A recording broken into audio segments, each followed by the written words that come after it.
Hi there.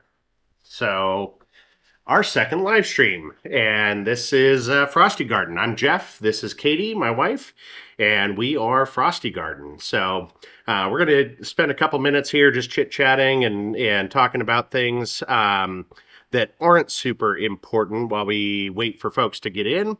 We're excited for our second ever live stream. The first one seemed to go really, really well. We had some community engagement, which is really what this is all about. And so we're really super thrilled to continue with the program. And again, we're going to try to do these about once a month, give or take. And this is our second one. We're going to let you figure out that, yep, we're not actually polar bears and we're actual real people. That'll take you a couple minutes to adjust to, I'm sure. Um, but basically, how we kind of want to format these live streams is that they are kind of Q&A type of things. We are going to talk about our gardens a little bit. We're going to talk about where we're at with things. We've had some exciting developments go on. And then we'll kind of open it up to questions. And anyway, we're certainly appreciative of everyone for watching our live streams and checking us out. We've got some great news that we're going to talk about. We also hope that your gardens are growing very well and that things are coming along and you haven't killed your plants yet. That's always a risk. If you are growing from seed, we definitely encourage you. And that's one of the reasons we're here is to help give you a little bit of assistance, with those kinds of things, at least as much as we can and that kind of thing. Just one quick note, if you're in Fairbanks, this is the weekend for the tour of nurseries. And so a number of greenhouses here in Fairbanks have opened up their greenhouses and are starting to accept the public. And you can go out and do a big tour all around Fairbanks. And that's kind of a fun thing to do. We've done it a couple of years. And oftentimes there's snacks and all sorts of good stuff, all of that.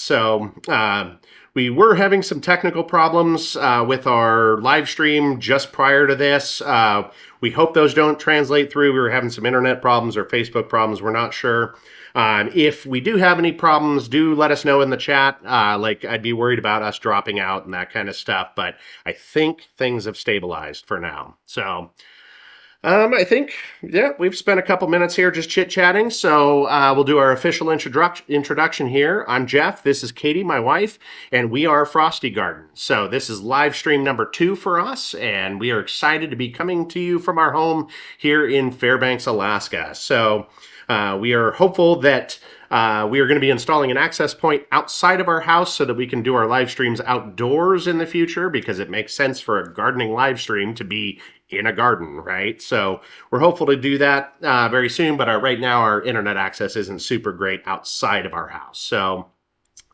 We have had a lot of fun with this live stream, and the first one went really well, and we're excited about number 2, and we are going to continue to try to do these about once a month, usually around the beginning of the month at some time, and we'll announce them usually about 2 to 3 days before we do the actual live stream.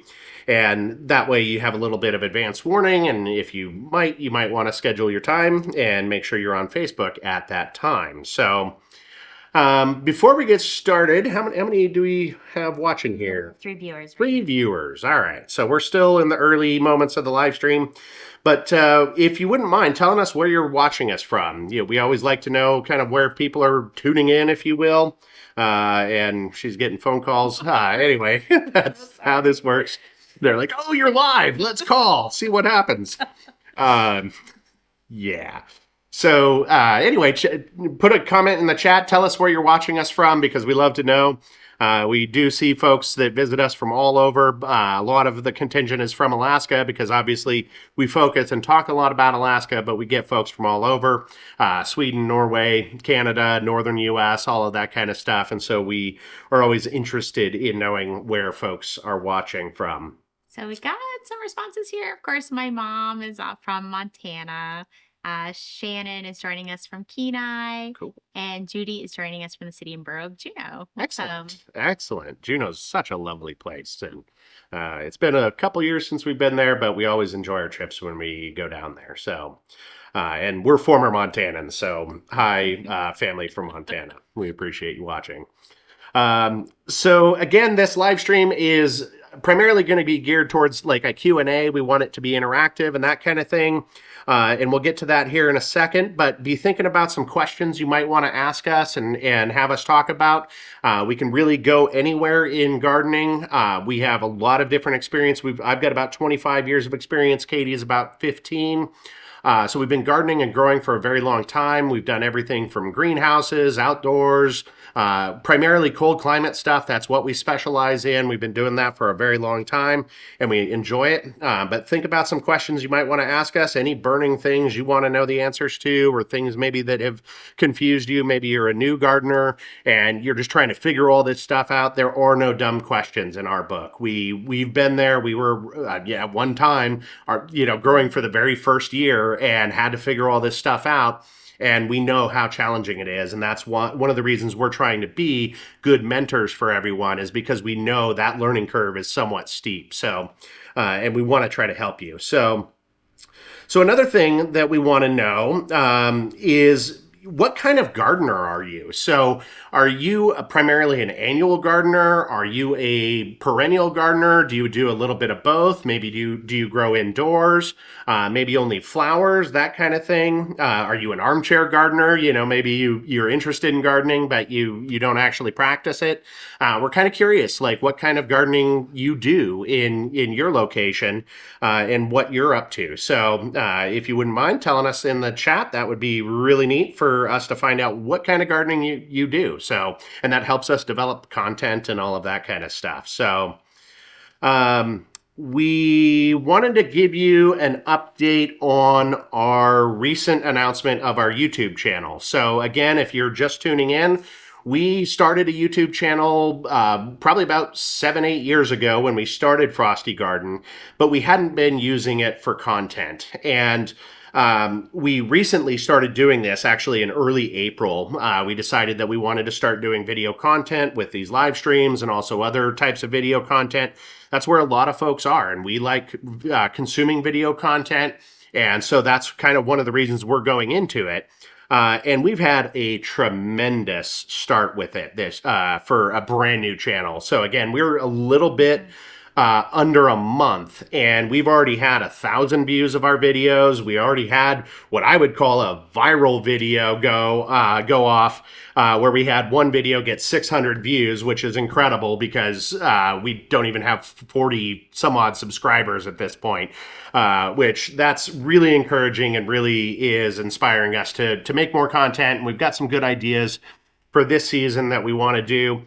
It will be kind of a long haul and that kind of thing, but we've got 100 ideas, but we can only practically do so many of them because we both have full-time jobs and things to do, a massive garden to take care of. We're trying to do a lot of different things, but anyway, that has gone really, really well. We are our handle is Frosty Garden 907. You can also find us just by searching for Frosty Garden, and you'll find the polar bear. Just click on our channel. We've already got, I think, 7 videos up, and we are intending on doing quite a few more. So we're really excited about that. Right now, I want to give you kind of an update of where we're at on our gardens. We've had a lot of things going on. We're about 4 weeks to last frost at this point.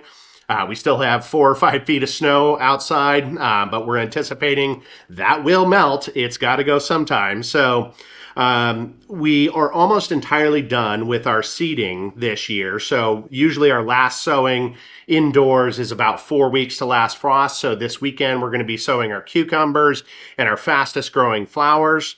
And then we also set a record this year where we have grown over 1,600 seeds indoors this year. Now, we don't bring all 1,600 forward into full growth. We do select genetics and that kind of stuff and make sure we're bringing the most healthy plants and the best looking plants forward. But that's the most seeds that we've ever put in the dirt in a single year. Usually we do about 1,200 or 1,400. It's telling us too low frames per second. Looks like our internet problems are continuing. And oh no. Okay, we've got some problems. It looks like our technical problems are continuing here. So give me just a second. And we apologize. Live technology can have some problems. It looks like everything's picking us up. It might be going in and out. We apologize. It looks, I think right now, Facebook Live might be having some problems. And so hopefully it is not going to continue. We will be recording this session and we'll be posting it on our YouTube. So if you're having any technical difficulties with our stream, you can catch us later on YouTube, but hopefully it will continue. It does look like we're still broadcasting and hopefully it picks up. Back to our gardens. We are using every single bit. We have 28 square feet of indoor gardening space that we use to raise our seeds every year. We are using every single square inch this year. So that record year translated into a tremendous amount of space being used. We've never actually hit that amount of space. And back to our technical issues. If the audio picks up, do let us know. That would be good to know. Shannon said it's back now. Okay, sweet, cool. We're really apologetic. That's we're new to live streaming and sometimes technology. You know, it is what it is. So. We still have about maybe 300 or 400 plants that we need to transplant from our seeding trays into larger containers. So we're going to be doing that this weekend and next weekend, and then we'll be done with transplanting. That is such a relief because it just takes a ton of time. And so we're really looking forward to being done with sowing seeds and having the transplanting be done as well. So, and then 2 weeks to last frost is when we typically start our sowing into our direct or into our raised beds. And so that'll be coming up very, very soon. And then we're done putting seeds in the ground entirely. We only just recently escaped freezing up here in Fairbanks. We are having an exceptionally late spring. We've only had maybe about 5 days where the daytime temperatures have gotten above freezing, but we seized that opportunity. So we are hardening off our plants. We're going to transition them into our greenhouse very, very soon. In fact, today, after this live stream, that's what we're going to get started on. And so we're on our final day of hardening off one batch of plants, and then we have another batch of plants that are coming in shortly after that again will be transitioned into our heated greenhouse and allow them to start getting used to the sun and all of that kind of stuff. They're just going to grow better if you can get them outside. We set up our heating in our greenhouse last weekend. If you haven't checked it out already, we did produce a video on our YouTube channel about how we heat our greenhouse and the conditions that we're looking for and how much it costs us and those kinds of things. We know that's a super interesting topic to folks who are growing in the north. If you're not currently heating your greenhouse, we talk about what we had to do to make our greenhouse heating ready. And so that we weren't just blasting heat into the great outdoors and that kind of stuff, which is really, really important if you're energy conscious like we are. So that's all done and ready for our plants, which is good. And we've set a tentative target date for our direct sows into our raised beds. We're looking at May 20th. And when we're talking about direct sows, we're talking about particularly cold hardy plants. So, carrots and beets and lettuce and, things that you would typically direct sow will often do well sowing a week or two before last frost, because what'll happen is basically the temperatures will start to warm up and the freezing temperatures will stop overnight. And when the conditions are right, the plants will start to grow and all of the seed will hatch and everything will continue as expected. So we are obviously playing that very much by ear this year because it is crazy out there. But we're expecting this snow to go away very, very quickly. And once overnight temperatures get above freezing, we've got maybe 2 or 3 days before the snow goes away. So we're hoping that happens. But we're still 3 weeks from that, and we're excited that might be a potential possibility. But if our ground is still cold or we still have snow on our beds, obviously we're not going to be direct sowing in those conditions. So play it by ear, but hopefully May 20th, we're going to be doing that. And we're hoping to do a video on that as well. So how we prepare our beds and all that kind of good stuff. So I guess another question that we had that we were curious about is, have any of you planted anything yet? So, obviously we're talking to folks that are all over, and we're curious, do you have anything in the ground yet? We're not there yet, but we're curious. Shannon did have a question. She's Yeah. saying that some of their flowers are ready to be transplanted containers. Can I bring the small containers indoors, transplant, and keep it warm until it warms up more? So I gather like your flowers are ready to be transplanted into like your hanging baskets or containers. Yeah, I mean, I that's not uncommon. Like at commercial greenhouses, they'll keep them even in the containers that they're ready to sell in, the hanging baskets and whatnot, Yeah. just inside. So yeah, they'll be fine. Just give them some light Yeah. and mhm. Yeah, and just keep an eye on those. We're particularly concerned about overnight temperatures at this time. Whether you're in northern or southern Alaska or in another place, watch those overnight temperatures. General guidelines, we would say below 40 degrees Fahrenheit is the lowest you'd want to go. Most flowers will accept 38, 36, but honestly, we wouldn't recommend pushing it too far because the flowers can get cold stress, and when that happens, it can really challenge their growth. And so, if you keep them mobile and you can continue to bring them inside overnight, or if we get a freak day, in the early season here, we'll see sometimes hailstorms, freak cold temperatures, and all the way up to that last frost date, and that's an average date. It can happen before or after that last frost date for you. Just keep an eye on the weather, watch it like a hawk, and bring the plants inside whenever there's any risk of cold temperatures or hail or anything crazy like that. Snow, that all that can happen up here. Still happen all the Yep. way into early June.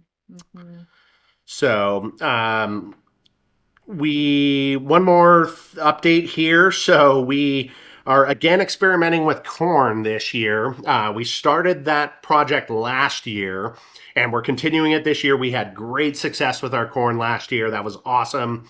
We are really glad to start to see varieties that are working well in the north.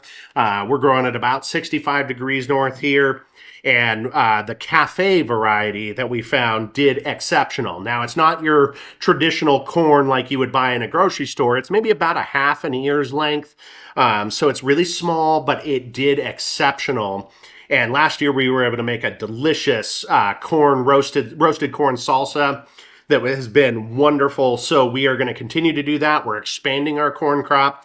But one thing I didn't know was that corn is one of those seeds that you're supposed to replace every year. And just in the last couple days, we have had our second year corn pop, which has been really, really cool. And it's actually had almost no reduction in seed viability. So it's kind of a lie. There's a lot of misinformation out there on gardening out there, and we try to bring it to you straight. We experiment with ideas and practices. Sometimes we screw up, like in this case, and we're like, we're going to try it anyway and see what happens. And turns out it actually worked pretty good. So we're getting close to that Q&A part of the chat here, so go ahead and slap those comments down below in the comment section, and we'll be calling you out and talking to you. But I think I guess I have one more note here. We did have a little bit of a problem with our Brussels sprouts this year. It was probably our fault. I think maybe we didn't water the container or the transplant containers after we transplanted well enough, and they dried out, and so we lost. We planted 36. We have 21 now, so we're hoping we can get those to recover. But anyway, it's important to know that even if you have 25 years of growing experience and you've done this a bunch of times, you can still have problems. Katie's pulling out our corn. Again, that's Cafe F1. We got it at Territorial Seeds. And I think they still have that particular variety. It can be really hard with corn to find specific cold climate varieties that will do well in extreme northern conditions. But Cafe is the one that came out of the UAF CES trials and it was basically classified. They have this word that they use of marginal, and what that's a scientific word that basically means don't grow it. It's not worth it. And it was one of the three varieties that came out of that UAF garden trial that was not marginal. So that was an exceptional discovery for us. They announced that, I think, in 2020 or maybe 2019, and we finally got it into our cycle where we're growing it, and we're again growing that cafe variety this year. So Remember, this one was developed, I think, northern Idaho. yeah, I think it was grown or developed in a northern state. So it was, the northern highline of the U.S. It usually can grow corn pretty well, but we really struggle up here in the north because it's just not. We don't have a long enough season. It takes a long time typically, but that cafe variety popped off. I think we saw it ready in maybe 85, 90 days. So it was perfect for our 100-day growing season. So again, we're going to be doing the Q&A. I think we already got the one question with the relating to containers and flowers and that kind of stuff and went there. But think about those questions, drop them in the chat, and we will be calling you out and talking to you. So let's get back to, before we jump into that, tell us about what type of gardener folks are. Sure. I did get some replies from that. So, Got to scroll back. And this is live, so surprise. so Judy says she grows in pots, and Shannon has a container garden with annuals Excellent. and vegetables. So, yeah, container gardening is great. Yeah, we practice container gardening very, very heavily. We're actually expanding a little bit this year. We grow 110 5-gallon buckets now. It's a great technique for almost every kind of plant you'd want to grow, but it's exceptional when it comes to those warmer climate crops like tomatoes and peppers and all the basil, that kind of stuff. Getting it into a container, it's less soil. The sun has to warm up. You don't have that ground contact and the thermal conditions that can happen there. So it is one of our core gardening techniques here in the subarctic, and we wouldn't think of doing gardening without it as part of our component. We also do in ground, we also do raised beds, but that container gardening really helps us on those more challenging crops and gets us more into a reasonable type of growing environment. So we love container gardening as well. It's near and dear to my heart. That was kind of one of the ways I got started in gardening. Before I was able to have a garden, I was renting a house and I was able to grow a ton of food without having to have a physical garden. So have a lot of experience in it, and we love it when we see other folks doing it too. So, And Penny grows mostly in containers of all sizes cool. and is located near Big Lake. Big Lake. Welcome, Awesome. Penny. Sweet. Welcome. So let's maybe scroll down, see if we have any current viewer questions. We are going to go for probably about an hour total. So maybe till right about 4 o'clock. And we'll spend the rest of the time talking about your questions. And we did prepare some just in case y'all were shy, because we know how that can happen sometimes. Nothing new, but yeah, get them in the chat. But I can start us off here. We often use questions we get asked personally, like from coworkers and other folks that know we grow, and we use those as examples. Let's pull that Instagram one that we have. Sure. So if you don't know, we also have an Instagram page. So we're subarctic.garden on Instagram, or if you just search Frosty Garden, you'll find us there too. So from Jappy on Instagram, who is a Nordic homesteader located at 66.3 degrees north latitude. I think she may be Finnish from her profile. So she says, we can't grow tomato, peppers, or apple outside. Is there anything that we can't grow outside? Sure, right. So what I would say about, growing those more challenging, warmer climate crops like tomatoes and peppers is it is possible in the north. And even we're at, again, 65 north, and yeah, 66.3, that's a little further north. But I think it would still be doable. There are some things you really have to pay attention to. Genetics is the number one key. For tomatoes, specifically growing cherry tomato varieties, specifically what you're looking for are earlier maturation dates. Ideally, you'd like to find a tomato that's going to mature or has a maturity date of around 50 to 60 days. And there's tons of varieties out there that you can get of those. Most cherry tomatoes actually fall into that category. Those are really good to work with. We are growing cherry tomato called Sakura, and we do grow it in a greenhouse, but it would probably do well outdoors as well if that's what you're dealing with. And then as far as peppers go, again, genetics are king. Where what I would suggest as our number one pepper that we grow are jalapenos. To be honest, they're a great early variety. They're ripe when they're green, and so that's a huge benefit. We grow a number of different jalapeno varieties. And basically, what's good about those is typically they're going to be ready in about 50 to 60 days. Again, this is our favorite La Bamba F1, again from Territorial Seed Company. Again, it's like a 55 to 60-day jalapeno. It puts on peppers continuously throughout our summer season. So genetics really are the keys. And then if you can grow them in containers, you're going to get much better results. So what I would say is that don't use your latitude as kind of hey, we can't do this. We've been told we can't do so many different things at our latitude, like growing melons. People told us that was impossible. Well, 3 years ago, we popped off a melon outdoors right here in Fairbanks, Alaska.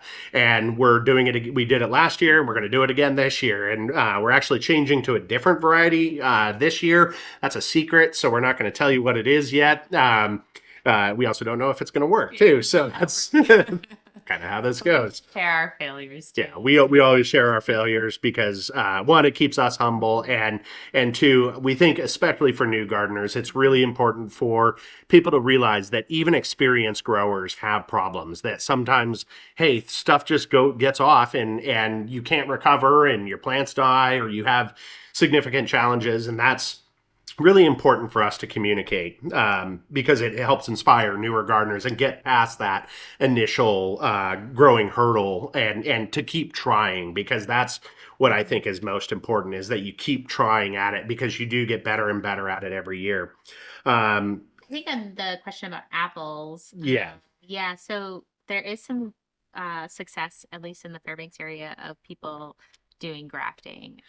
sure. Because crab apples do grow pretty successfully in the north, and that you can use that rootstock to graft other apple varieties onto. So that may be an option if you're wanting to get into some fruiting perennials. Um, yeah, we have a crab apple, but we haven't had any grafted apples yet. That's kind of a long-term game when you have the perennials out there. And also an advanced Yeah. technique. And while we know the basics, like it requires a deep dive into that. We may eventually get there into apple grafting and that kind of stuff. But conceptually, what you're doing is you're taking a super cold, hardy rootstock of an apple, like a crab apple, for example, that will be hardy down to zone 2. And then you graft on top of that a less hardy apple. And because the roots of the plant which go into the ground and can sustain freezing, because that is cold hardy, it will support the actual growth of a less hardy apple, because that's typically going to get produced over the summer season when our weather conditions will support that level of growth. So we know we actually have an apple orchard here in Fairbanks. So it is possible. It's just an advanced technique, but also on frostygarden.com, we have growing articles on things like peppers and tomatoes, and they're geared specifically for cold climates, especially super northern cold climates. We'd encourage you to check that out because we talk about all the details about the nuances that you have to pay attention to with a given specific plant. And also throw out specific varieties that we've trialed and have worked for us and that kind of thing. And so we have a ton of resources for you again on frostygarden.com that will help extreme northern gardeners get into those specifics if you're ready for that.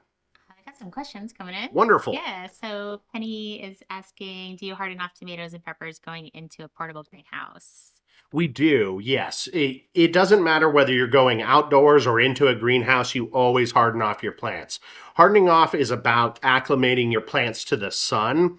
And it's because indoor growing lights or whatever you're using, windowsill lighting, whatever it is, the outdoor sun is incredibly more powerful than any indoor growing light, even the most powerful growing light you could possibly ever buy. And what'll happen if you don't harden off is your plants, whether you're in a greenhouse or you're outside, your plants will get a sunburn basically, and it can be devastating enough to the point where it can actually kill your small seedlings. And so yes, that is the answer. We always harden off whether we're going into our greenhouse or going outdoors, and it really doesn't matter to us. I'll just briefly give you our hardening off schedule. So we've gotten it down to 5 days. That's the lowest number of days that you can possibly harden off for. In our opinion, we've tried it faster and it doesn't work. But our first day, we only put our plants outside for maybe 45 to 60 minutes. Our second day is 2 hours. Our third day is also 2 hours. Our fourth day is 4 hours. And our fifth day is 8 hours. And after you go through that process, every plant we've tried that with is able to be hardened off and can sustain itself out in the direct sun, or in the greenhouse, whatever you want. If that's a little too aggressive for you, what's most beneficial is adding more days with less time. So, for example, a second day of 1 hour or maybe a third day of 2 hours. That will slow it down a little bit. It'll help your plants acclimate a little bit better.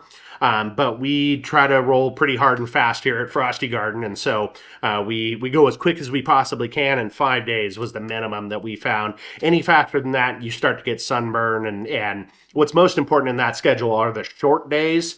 That 1 hour day and the 2 2 hour days, those are the most important. And then really once your plants build up the protections needed, they can take more and more time. But it takes about 3 days to build up those initial protections. So hopefully that answers your question, and thank you for it. And then also, do you grow your herbs like basil and oregano in the greenhouse or outside? So we kind of do a split thing with our herbs. We grow basil inside of our greenhouse because it loves warm temperatures. They get huge. They produce exceptionally well when you put them into a greenhouse environment. And what I would say generally about our growing philosophy is that our greenhouse is our most valuable growing space. It was the most expensive to build. It is the most specialty climate that we can create here. And so we're very, very picky about what we put into our greenhouse, and basil made that cut. The only other things that we grow in our greenhouse are tomatoes and peppers, because both of those benefit from the temperatures and the higher humidity that you get in a greenhouse. And even peppers, I would say over 90% of our peppers we grow outdoors. The only peppers that we grow in our greenhouse are those that we are typically experimenting with. We're trying a new variety. When we try a new variety, we grow some outdoors, some in the greenhouse in our sub-irrigated pots, and then also some in fabric pots, because we've seen differences in growing, their ability to grow and produce using different gardening methods. So our first year or two with a new variety, we'll try 3 different methods and figure out which one's best for that particular variety. And most of the peppers we grow do well outside. It's typically like colored jalapenos. Like we try to grow some yellow and some orange varieties to keep it interesting, because we grow a ton of jalapenos.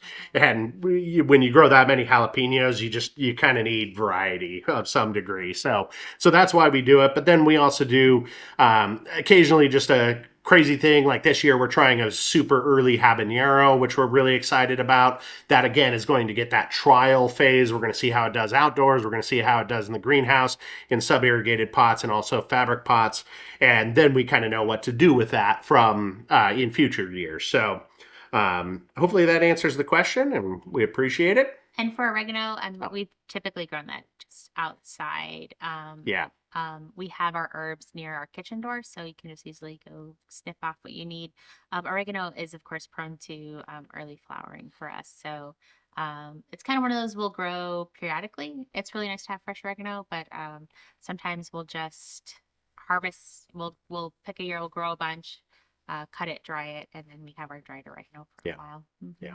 Yeah. Both oregano and marjoram, they are photoperiodism sensitive. So that's in the north here, we have exceptionally long days and really short night cycles. And the gist is that a few plants are affected by that and use that as their flowering trigger, and both marjoram and oregano are those, or are sensitive to our long light cycles. So if you're in the extreme north, it's something you have to worry about. At lower latitudes, you'll have to worry less.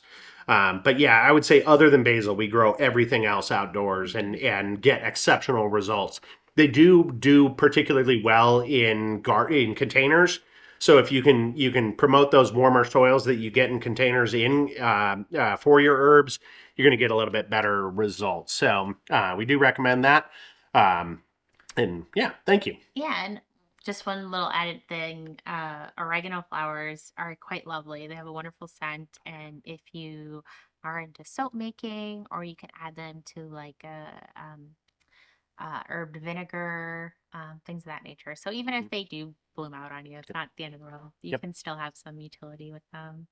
Next question, how do we ward off aphids? Ooh, aphids, the bane of Messy. all gardeners. It doesn't matter. I don't even know how it happens. I mean, 50 below is not enough to get rid of those things. We have them. They are problematic in pretty much every garden. What our general approach is we don't go full pesticide. We use neem oil. The key, I think, with aphids is detecting an infestation as early as you can. We spend a lot of time observing our plants, looking for aphids. They particularly love peppers, so they'll usually present there first. Some flowers like forget-me-nots are kind of an aphid magnet. Then there's a few other flowers. Petunias get them. I mean, they can affect most plants, but typically they have favorites that they go after first. And so learning those favorites can take a little bit of challenge or a little bit of time. We gave you some ideas there, but we watch those plants pretty much the entire season. We're looking for aphids, and then we use a neem oil mix, and it's basically concentrated neem oil that we mix with water. There's a manufacturer recommendation. We read the label, we do that, and we spray that on our plants. We put it into a sprayer and basically go in the whole plant. The backs of the leaves are really important. The stems, where the leaf comes into the actual the stem itself. Look in those places they really like to hide, but try to get everywhere. Neem oil is perfectly safe for your plants.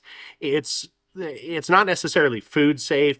We do recommend washing your vegetables, but it's not a true pesticide where you have to be worried about, it harming, your internal body. So even if you got a little produce that had some neem oil on it, you're not going to die. So that's good. We like that. But yeah, we keep that spray bottle of neem oil at the Mhm. ready every moment of the day. And if as soon as we see aphids, or bam, we try to knock out the colony. And if you can knock them down soon enough, you won't have an explosion of the problem later. It's when it gets out of control that it's really hard to recover from that. So getting them early is the key. We also sometimes have grown what we call sacrificial plants. So forget-me-nots are probably one of the most popular flower for aphids. They always go after that. And so we've grown forget-me-nots in the past. That's the Alaska state flower, in case you didn't know, which is a good thing for Alaskans. But anyway, aphids almost always go after that plant first, and you can knock down the populations by just spraying the forget-me-not. And also, it's an early detector of, hey, do I have aphids? So, and then you can also do some natural techniques like growing marigolds. That's something we do. Aphids don't like marigolds, so we grow a ton of marigolds. We plant them in our greenhouse. We plant them in our raised beds. We don't really have as much of a problem with aphids down at our community garden, but that's because we're growing plants there that aphids don't particularly care for. So it's mostly a problem in our greenhouse and in our raised beds. But we grow a ton of marigolds all over the yard, all over our beds, in our greenhouse, and that seems to just make them mad. They don't want to be there, and anything you can do to create a less habitable environment is going to be a good thing. So, anything else Yeah, on that? sometimes like if there's just you see one or two, you can also squish them. Um, if they're outside, you can vigorously hose them off the plant material. And one thing to note what's really fascinating about aphids is so they are ranched by ants. So ant colonies will actually they somehow domesticate aphids and they use them produce like a sweet milky substance. They milk the aphids. And that feeds the ants. So the ants will actually transport aphids to certain places and they're managing these aphids. It's kind I of hear where the wild. camera Yeah, is. She's talking sorry. into the computer. So sorry. Woo. Um, but yeah, so if you're Just stop touching it, and it'll be fine. Live um streams, they're full of everything. But yeah, definitely look around your area if you've got an ant colony and deal with it how you want to deal with it. Some people are fine with the ants around. Some people might disrupt it and try to encourage them to go somewhere else. Some people will just like kill them and be done. It's whatever you're comfortable with. But if you're having serious aphid issues, it could be that you have an ant colony nearby. Right. Hmm. Yep. So, but yeah, hate those things. Get it. Yeah. Um, Wendy's asking, what do you know about the seed potato shortage in Alaska, and what are your plans in regards to potatoes? That's a good question. That we actually weren't even aware that that was a problem here. We won't have an issue. We are one of the things we love about potatoes is that they are a perpetual crop. We are always able to use our prior year's crop and bring it forward and use those as our seed potatoes. We started with Alaska certified seed potatoes, and we've been maintaining the same varieties for probably 7 or 8 years now. That Hmm. is deeply concerning, though, that we are having a shortage and that there are some problems there. I'm just learning about this now, so I don't really have much insight into uh, what that means and what the implications are. It is concerning. What I would say is, always check your farmers markets. You're going to get some small growers that might not be impacted by that, and local folks that are selling seed potatoes. Um, Obviously check around at the greenhouses and that kind of stuff. But typically, when we see a contraction of an available thing, people sell out, and this especially happened a lot in the last few years. With the whole pandemic thing, exploding popularity in gardening, we had trouble getting stuff. We've had to change different behaviors, and so if it is impacting you, maybe just roll through it and plan on growing them next year. If you can grow potatoes, one of the things that's great about them is if you can get a few seed potatoes, you can grow your own seed stock for the following year. And so maybe you won't get a great harvest this year, but you can perpetuate your own harvest. And we don't have special storage conditions. We literally store our seed potatoes in our house. We just have a container, like a tote. We've drilled some holes in the top to allow good air exchange. We put it under our guest bed, and our seed potatoes are fine storing in those conditions. So you don't need a cool space or a root cellar or anything crazy like that to maintain your seed potatoes. Um, and so, maybe plan on doing that because it is one of the crops that you can perpetually grow. In fact, we used to not want to grow potatoes because they were too easy, they were cheap in the grocery store. But that perpetual nature of them makes them just super economical and a wonderful crop to grow. They're super fun to dig up too. Like, we never realized how fun that was. And we've done it in the mud, like when it's raining, and we've dug our potatoes out, and it's like the most fun in gardening I think you'll have all year, even in a Like rainstorm. treasure hunting, and Yeah. like you get some really big ones. It's really exciting. Yeah. But kind of like how we, I guess, manage potatoes, because so we'll grow, harvest, and then obviously we sort, dry. We don't like wash them. You want to keep a little bit of soil on them because that protects them from rotting and sprouting too early.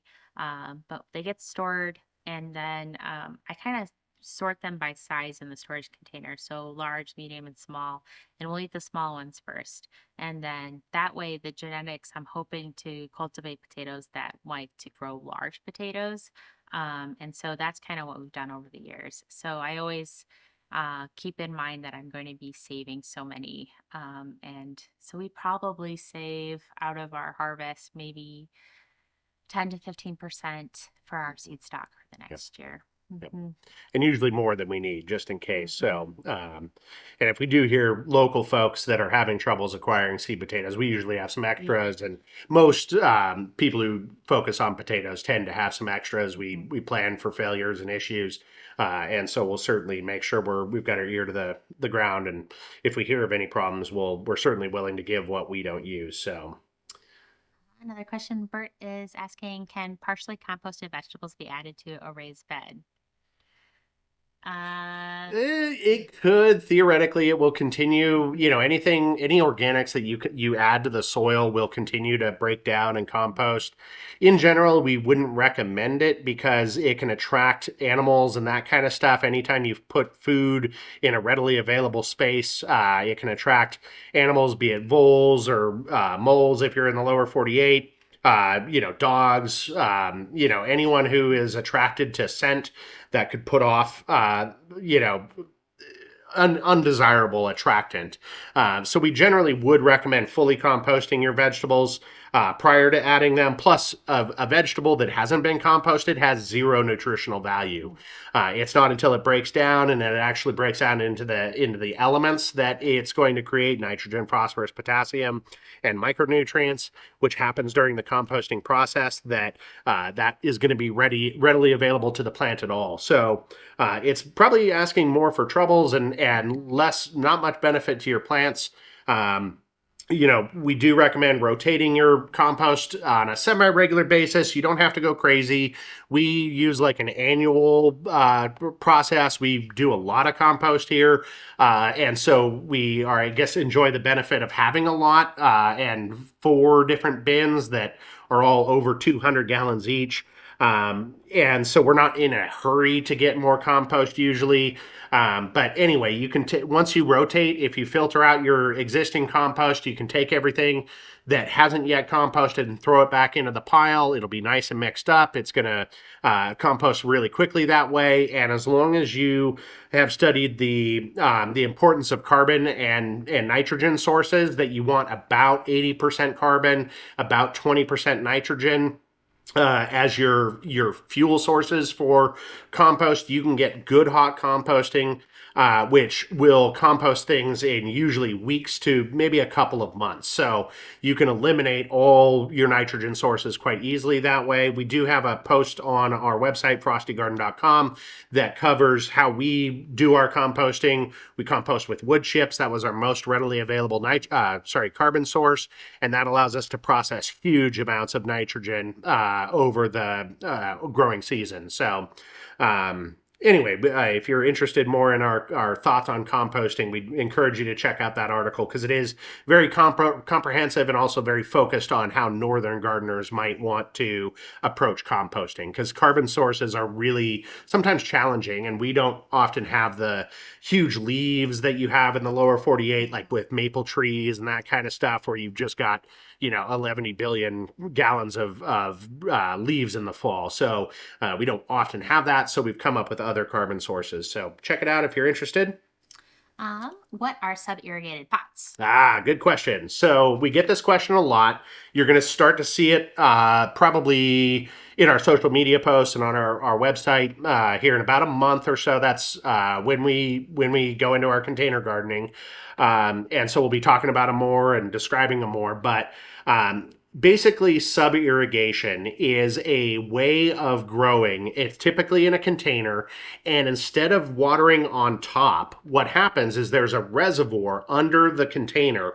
The soil sits on top of this reservoir, and the water actually sits at the bottom of the reservoir.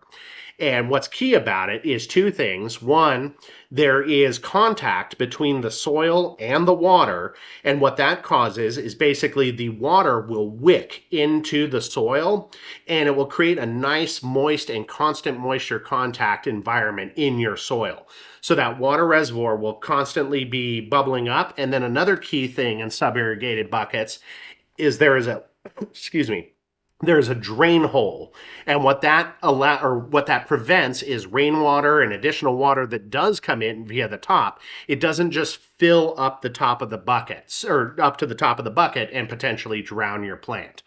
So we use a commercial kit for our sub-irrigated systems, and it's Grow Bucket. That's GRO Bucket, and basically it's a kit, and you can get them in 3 packs and 10 packs that we'll turn a standard 5 gallon bucket into a sub irrigated container.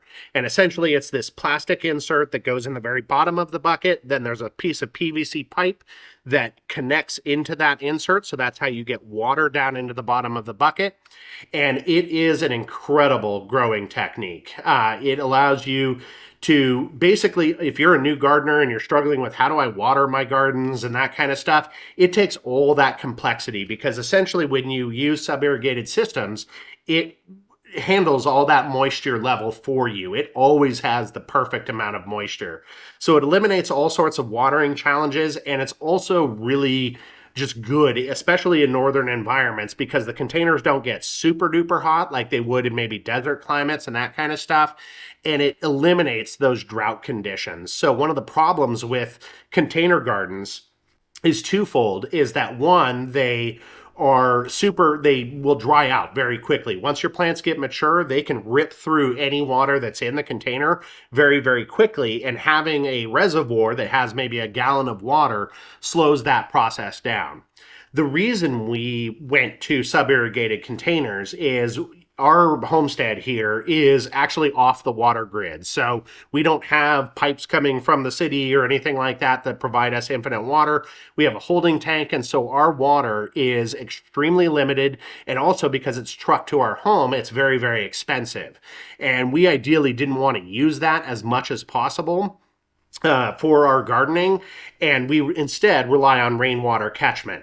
And so we're very water conscious. We wanted as minimal amount of water loss. And another problem with container gardening in general is it's very inefficient with water, because when you water from the top, the water just goes through the soil and it drains out the bottom, and then it's lost and gone forever.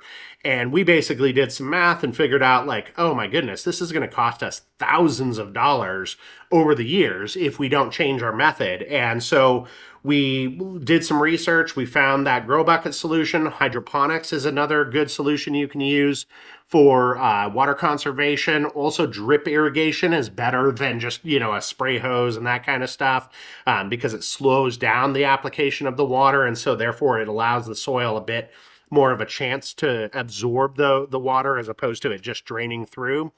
But anyway, I kind of went on a tangent there, but it's basically a growing system. It's a commercial system. There's also a DIY alternative.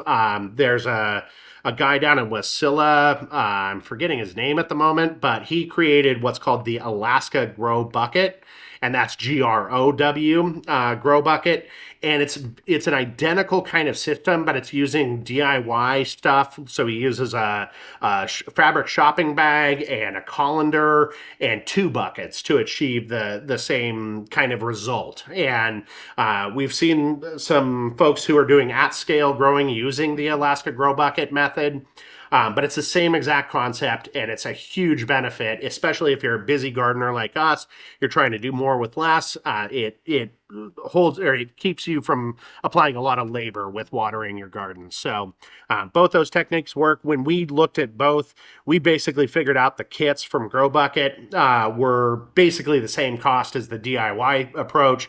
So, and plus we wanted hundreds of them. So we were like, well, we could screw around with 100, DIY kits, or we can just buy this thing. They are maybe a little expensive, but they compare very well to like raised beds, all other growing methods. They're cheaper than hydroponics systems typically. And anyway, we absolutely love them, and it's a good company to work with too. They've reached out to us. They hunted us down, and they were like, because we were talking about them on our website, and they hunted us down, and they were like, hey, we want to talk to you. And anyway, good company to work with. We're not sponsored by them or anything, but we do like them and use them a lot. So hopefully that explains sub irrigation in a nutshell. Thank you for the question. Totally. So, what variety of marigolds do you grow? We're, I can grab them. we grow, yeah, we've got them right here. So, we usually grow like 2 or 3 different varieties. I think one's a Cracker Jack. One is, we grow a giant marigold. That one's pretty cool. Yeah, there's orange flame, Yep, that's one of the ones we're growing this year. Cracker Jack mix. Yep. But we'll, find different mixes. I mean, I don't know if you ever bought MI Gardener seeds, but they're like He throws so much seed in these things. Yeah, he's a YouTuber from Michigan, and he's growing down there. We subscribe to him, watch him. He's a pretty cool guy to follow because he's got a lot of northern insight. He's gotten very popular, and so he's now more general growing than cold climate growing. And but anyway, we bought seeds from him in the past, and he's a good guy, good to work with. And he started that seed company maybe 5 or 6 years ago, maybe 7 years ago now, and They're pretty reasonably priced, super reasonably and they give priced. you good seed counts. And that was something we observed this year. Yeah. Seed counts. I don't know if it has to do with the seed shortage that we particularly experienced during like COVID lockdowns and whatnot. But we noticed it with Territorial out of Cottage Grove, Oregon. That's Yeah. where they're at. Their seed counts on some packets were like really low, like Yeah. way lower than what we were used to. And we're not, so some packets which you used to get, maybe a gram, or so, they're like doing individual seeds. Like Yeah. maybe you get 10. Like to 10 or 25 or a tenth of a gram or some crazy. So we're having to pay a little bit more attention to that in future years. But it was a lesson we learned that apparently they're getting kind of stingy. Some are better, some are worse. But yeah, we've ran into that like with our leeks. Like we ordered the standard $5 packet like we would normally do, and we didn't have enough to to grow the number of leeks we wanted. And I was like, what? Yeah, And then yeah. and we're like, why didn't we check that? So pretty crazy. Yeah, just something to keep in mind. I mean, we probably have all bought our seeds that we need by now, Yeah. but it's something we're going to keep in mind. Keep in mind for next year. So all right. More questions? Excellent. Bert says ladybugs eat aphids. Yeah, Sure. so you can buy ladybugs, especially if you have a greenhouse and you want to release them in a controlled environment. They do work. Another thing people will use is called parasitic wasps. That's a greenhouse, typically a commercial greenhouse method. I won't get into the nuances of how it works, but they are like little wasp creatures that go and kill the other insects in your greenhouse. And not necessarily a danger to humans. So They don't sting you or anything. So there are, I guess, carnivorous insects that you can employ if needed. Penny says, I've heard seed potato shortage was caused by all the rain last year. We did have a oh, lot. yeah, we did. We did. It was a really wet season, and Mhm. we had a lower than usual harvest that we noticed. We still pulled quite a bit, and we overgrow our potatoes by a ridiculous amount. I mean, we love potatoes and we eat the heck out of them, but we usually grow way more than we need, and so that probably helps us sometimes when we have those lower years. We just sometimes we have dozens of 5 gallon buckets, and so last year I think we had like maybe four, so maybe 20 gallons of potatoes. Still enough, but yeah. But good to know. Good to know. That's interesting. Uh, yeah, Wendy says, rain in the valley and a loss of a grower here in Fairbanks. Oh, okay. Oh, bummer. Bummer. Yeah. She says, thanks. I'll never count on buying seed potatoes again. Cool. Yeah, you can, if you get enough, you can keep them perpetual, like folks do with their garlic and some onion varieties. You can kind of just retain a seed stock. Yeah, and who would said that? Wendy. Wendy. Okay, cool. I Yeah. see Wendy. Yep. Hi, Wendy. Wendy says, yes, 12 runner beans in one package, 20 cents a seed. I know. Yeah. I mean, I understand. We've bought some kind of more expensive varieties of things where you're getting into kind of a rare seed situation, and so you're willing to spend more. But like for kind of ubiquitous things like runner beans or leek, Broccoli. Yeah. like we were used to getting like so much in a packet, and now it's a very small quantities. So checking your seed counts is becoming more and more Right. important. Usually seed viability was our problem, not seed quantity. And so, yeah, things have definitely shifted. And yeah, we might evaluate some different suppliers. We usually do that every year. We try a new supplier, see how they are, that kind of stuff with at least a few things. Because we've had some challenges with some seed suppliers and that kind of stuff. And so we're constantly trying new things and that kind of stuff. But yeah, definitely has been a problem this year. Penny's asking, do you ever harvest your own seeds? We have. Yeah, we have in the past, mostly flowers. We've done a little bit of experimentation, and keep in mind my answer is geared to 65 North, where we've got 100 to 110 growing days. We actually did, fortunately, a seed growth experiment last year where we let a number of our plants continue into their flowering processes. Typically, our fast growers like lettuces, bok choy. We selected, I don't know, maybe 6 or 8 different plants, and we let them go to full blown seed. And what I was curious is, can we produce our own seeds in our 110 day growing season? And what that experiment showed me is that it's definitely a roll of the dice. Last year we had an exceptional year. We had probably 130, 140 growing days. We didn't get our first frost until maybe October, early October. Maybe it was late September. I can't quite remember, but had an exceptionally long year. And even with that, we still weren't able to get seeds to produce fully and be fully mature that you could then take out dry and plant the next year. Even with that 140-day growing season. So it will be highly plant specific. We've had more success with flowers because flowers they're basically producing the seed. That's their whole goal in life, right? Whereas often, I guess that's true for even vegetables to a certain degree too, but typically there's a fruiting or a vegetable type phase first and then it flowers. And so it's difficult in the extreme north, very plant specific. We don't yet have enough information about like what is successful versus what isn't successful. We're hoping at some point maybe we can get into that because it would be nice to be able to do some of our own seed production and that kind of stuff. And again, we've done it for flowers. There's a number of flowers. If you see it seeding and that kind of stuff, often you can pull those out, harvest them out, dry them, and then plant them the next year. We've done it with mallow. We've done it with a few different plants we've self-harvested seeds from. I did tomatoes back in when we lived Sure. in Missoula. I did save some, but there was cross pollination, so it was kind of, mystery tomato. Yep. But as long as you're aware that you may have some cross pollination and some kind of Franken plants the next year, you can mitigate that by netting and Yeah. controlling how uh, the flowers are. What's my word? Fertilized. Yeah. But if it comes down to something like tomato or pepper, as long as you're willing to accept the mystery of the plant, they're pretty easy to save seed from. Um, we've definitely had some pepper varieties where we think even from the grower, they had some issues with their seed stock where we were we were in the greenhouse and we had these like mini bell peppers and we were totally expecting like a sweet, crunchy, refreshing bell pepper and it must have gotten cross-pollinated with like a habanero or something. Yeah. Or a scorpion. It was horrific. Really, really hot. One of the hottest peppers we ever had.